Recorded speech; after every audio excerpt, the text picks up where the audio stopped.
Remove that war patch. This is a civilian facility. The voice cut through the low murmur of the waiting room, sharp, cold, unapologetic. Henry Wallace stood still, one step from the check-in desk, a clipboard in his weathered hand. He didn't flinch. He didn't speak. Just lowered his eyes as the security officer reached forward and yanked the small American flag patch from his jacket, thread tearing with a sound that seemed louder than it was. Murmurs rippled, but no one said a word. The fluorescent lights buzzed. A printer clicked to life behind the plexiglass. Someone dropped a pen. Henry bent slowly, picked the patch off the floor, and brushed the dirt from it with his thumb, as if touching something sacred. Then, without a word, he turned around and walked out. He didn't look back. Not at the man who had taken it. Not at the nurse who had hesitated, then turned away. Not at the supervisor who adjusted her badge and said nothing. Only the patch mattered now, crumpled, but still whole.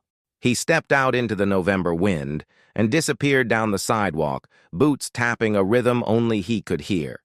If you believe no one should be treated this way, type the word honor below. Your voice matters more than you think. The next morning, Henry Wallace showed up anyway. Same boots, same jacket, but no patch. He placed his name badge on the lanyard like always, grabbed a pair of disposable gloves from the wall mount, and quietly began stacking clipboards at the front desk, the same way he'd done every Tuesday and Thursday for the last 11 months. Nobody mentioned what had happened. Not the nurse who always joked about his handwriting, not the volunteer coordinator who used to bring him coffee, and certainly not the new security officer, now stationed by the elevator with a fresh uniform and no name tag. They all saw him, but they didn't see him. Henry didn't ask for an apology. He didn't bring up the patch. But in the silence between the beeps of the thermal scanner and the distant whir of the HVAC, the absence of acknowledgement hung heavier than any words could. On the second day, someone taped up a new sign near the intake forms. This is a neutral, inclusive space. Please refrain from wearing visible political, religious, or military symbols. It wasn't addressed to anyone, but it didn't have to be. Henry read it, then calmly returned to wiping down the folding chairs, the ones where elderly patients sat waiting their turn. Every once in a while, he would pause, pull a cloth from his back pocket, and clean the same smudge twice, not out of forgetfulness, but for time. Time to breathe, to hold back what wanted to surface. At home, the jacket lay folded over the arm of a wooden chair by the window. The small square of cloth, frayed at the corners, slightly faded, rested on top. It hadn't been sewn in again. Not yet. The patch wasn't regulation. It had never been. It was personal. A quiet memorial, stitched by his wife the year she died, using thread from her old flight uniform. A keepsake she made for him on her final Christmas. He never asked her to. She never explained why. But every time he wore it, it felt like she was reminding him of something neither of them had words for. A kind of promise. The kind that isn't shouted or framed. The kind that simply stays with you. Back at the center, a younger nurse, maybe in her 20s, paused while typing names into the database. She looked at Henry for a long second. She opened her mouth to speak, then stopped. Instead, she turned to her screen and continued typing. Nearby, 2 other volunteers whispered, "He's still showing up? Guess he doesn't take a hint." Henry heard them. He didn't say a thing. He just kept moving. Clipboards, pens, folded sleeves, boots quiet against the vinyl floor. Still present, still standing. Friday brought a chill sharper than the forecast had warned. Henry arrived early, as always. By 6:50 a.m., he had already unlocked the supply cabinet, aligned the pens in a small ceramic cup, and plugged in the space heater behind the front desk, even though no one ever thanked him for it. By 7:15, the new signs had multiplied, printed in laminated bold. No unauthorized insignias. This includes patches, medals, pins, or emblems not issued by the county. All volunteers must comply with neutrality guidelines. Report non-compliance directly to on-site security. Henry stood for a moment reading, then walked past them without hesitation. No one said they were about him. No one had to. At break time, someone placed a fresh packet of policy updates on the communal table. His name was highlighted, next to a bullet point about proper attire. The silence had turned procedural. He didn't speak during lunch. He sat alone by the vending machines as usual, sipping lukewarm coffee from a styrofoam cup. His eyes lingered on the folded edge of his jacket sleeve, where the patch used to sit. Across the room, the new security officer leaned back in his chair, scrolling his phone. A slow smirk crossed his face when their eyes met. Henry looked down, not in fear, in finality. There was no reason to fight for understanding, not here. At home that night, he took the patch out from a drawer. It was wrapped in a soft cloth, carefully folded. He smoothed the edges gently, brushing off a fleck of lint like it was a piece of her. Then he laid it flat on the kitchen table, retrieved a small tin box from a shelf marked "Tools, Not for the Garage." Inside, needles, threads, a silver thimble, and a worn tape measure. He chose a charcoal gray thread, not military issue, just the closest match to the original. His fingers moved slowly, not from age, from reverence. His hands shook at the start, but the stitches were straight. It wasn't the first time he'd sewn it on. He'd done it 3 times before. Each after some manager or policy or petty remark tried to erase what that little patch meant. He always sewed it back. He never asked for permission. That night, he stitched until the sun began to rise. Saturday came quiet. No one saw him that day. No one expected to. But something had shifted. A folded piece of paper was left near the volunteer check-in. No name, no envelope, just 5 handwritten words in blue pen. You deserved better than that. No one claimed it. No one asked. But Henry saw it. He folded it gently, slipped it into the inner pocket of his jacket, just below where the patch now rested once more. Secure, tight, quiet. Sunday was overcast. The kind of sky that seemed to press down gently on rooftops and shoulders alike. Henry didn't go to church. He didn't visit the VA clinic. He didn't even lace up his boots for his usual 7:30 walk. Instead, he sat by the kitchen window, the same wooden table, the same seat his wife used to fill, her coffee always half drunk, her eyes half focused on the crossword, half watching him across the rim of her mug. The patch lay flat on the table once more, stitched into place with deliberate care. Not a trophy, not defiance, a remembrance. He opened a drawer beneath the window ledge and pulled out a folder marked Base Archives, 1983 to 1997. Inside were yellowed service papers, flight manifests, photos from a life most people never knew he had. And in the center, a name card, General Charles Renner, USAF, Retmarsh Public Recognition Office, Fort Stanton region. They hadn't spoken in nearly a decade. Last time was at a memorial unveiling, when Henry helped guide elderly attendees to their seats. The general had recognized him, not for medals or years, but for the way he folded the flags on the display table. That had been enough. Henry retrieved a clean sheet of paper, the kind his wife had always kept for important letters.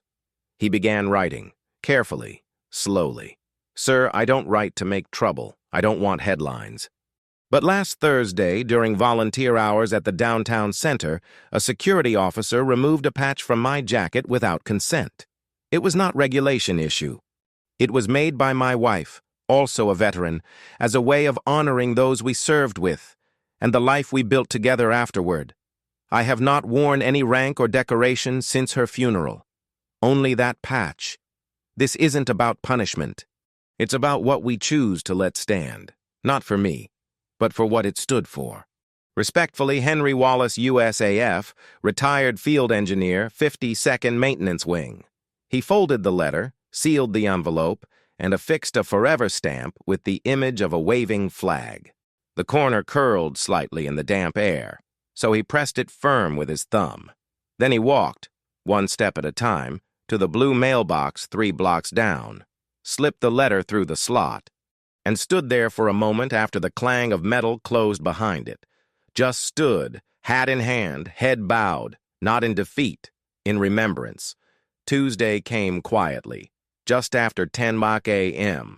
The line at the downtown vaccination center moved with its usual rhythm. Clipboards passing from hand to hand, chairs scraping against linoleum, the buzz of fluorescent lights echoing faintly. Henry was there, seated near the front, sorting paperwork into labeled bins. His patch jacket rested over the back of his chair. The patch sat firmly stitched, cleaner than before, the edges still fraying but proud. No one mentioned it. No one dared. At 10:12, the glass doors opened. Not with noise, but with presence. A man in full dress uniform stepped through. Dark green fabric, crisp creases, silver stars resting just beneath his shoulders, clean gloves, shined shoes. The silence that followed him was louder than anything that had come before. General Charles Renner. He didn't look around. He didn't ask for permission. He didn't pause at the check-in desk. He walked with purpose, straight past the crowd, past the startled coordinator, past the nurse frozen with a vial midair, until he stood directly in front of Henry Wallace. Henry slowly rose. His knees ached, but his spine stayed straight. The two men exchanged no words, no salutes, just eyes that understood years without needing explanation. The general reached into the pocket of his jacket and removed a small velvet case. He opened it slowly. Inside, a ceremonial campaign insignia, not mass-produced, not catalogued. This one bore an engraving on the back, for service rendered in silence. Renner placed it in Henry's hand, not like a gift, but like a confirmation. Then he took out a folded sheet of official stationery and handed that, too. Across the top, the seal of the United States Air Force. Across the center, typed in bold serif, "We still remember." Beneath it, handwritten in pen, "For those who served with honor," and for symbols not forgotten. No one moved. Even the beeping scanners paused, as if the machines themselves felt the shift in air. The general turned to face the room. He spoke calmly, clearly, not loud, but every word carried. "We received a letter last week, not a complaint. Just a reminder that silence is not the same as absence, that not all service is worn in ribbons. Some is carried in thread, in memory, in the refusal to disappear quietly." He turned back to Henry, offered a short, sharp nod, then exited. No fanfare, no applause, just the sound of boots stepping back into daylight. Henry sat back down. No one spoke to him, but every head in the room had turned his way. A young man near the door removed his cap and held it against his chest. A nurse beside the fridge wiped her eye and didn't pretend it was dust. For the first time in weeks, Henry didn't clutch the patch like something breakable. He wore it, not as proof, as promise. If you believe dignity always finds its voice, even in silence, subscribe now. It's how we remember what must never be forgotten. Later that day, Henry walked the long hallway alone. The vaccination center had quieted down. Appointments were slowing for the afternoon. His boots echoed against the floor. Slow, steady, grounded. At the far end of the corridor, above the entrance to the supply closet, a laminated sign had been taken down. The one that once read, "No unauthorized insignias." In its place, a new notice had been posted in bold navy letters. "Here, symbols of service are welcome. No signature, no press release, just a change. The kind that matters most." Henry looked at it, then adjusted the collar of his jacket. The patch sat neatly against his chest, no longer hidden, no longer questioned. Outside, the wind had changed. The air held a lightness that had been missing for weeks. Henry walked 2 blocks down, past the corner bakery, past the old red bench where his wife used to wait for him, past the stone wall carved with the names of the town's veterans. He stopped, pressed his hand gently against one of the names etched deep into the surface. L. Wallace, Lieutenant Linda Wallace, his wife. He didn't cry. He never did here. Instead, he spoke aloud. Just 3 words, quiet and reverent. "She's still here." Then he reached into his jacket pocket and pulled out the folded recognition letter. He didn't read it again. He just placed it inside the small wooden box that sat beneath the memorial plaque, the one meant for messages, mementos, or flowers. And he walked away. That evening, he brewed 2 cups of coffee. Habit. One went untouched. The other he carried with him to the small living room window. From there, he could see the old American flag across the street, weathered, stitched along the edges, but still flying. He sipped slowly. No rush, no noise, only stillness. The next morning, Henry returned to the center. Volunteers greeted him with nods this time. One even said, "Good morning, sir." Another offered him a seat in the break room. The new coordinator introduced herself with both hands and called him Mr. Wallace. He didn't stay long, just long enough to refill the clipboard bin and reset the chairs. On his way out, a young boy, no more than 12, approached him outside the sliding glass doors. Backpack slung, hoodie half-zipped, he held something out. It was a drawing, crayon, messy, bright red and blue, a man with a cap, a patch, a flag. The boy said, "My granddad was in the Navy. He would have liked you." Henry looked at the drawing for a long time, then smiled. "I think I would have liked him too." That night, he opened the old wooden box near the door. Inside were a few photographs, a brass dog tag, and a delicate silver ring. He added the original patch, the one that had been torn off, the one he'd sewn back on, not the new one, the real one. Then he closed the lid gently and whispered the word he and Linda used before every deployment. Ready. Not for war, not for praise, just ready to keep going. If you typed honor earlier, thank you. If you subscribed, welcome. And if this story moved you in any way, remember this: we stand together, even in silence. See you in the next one.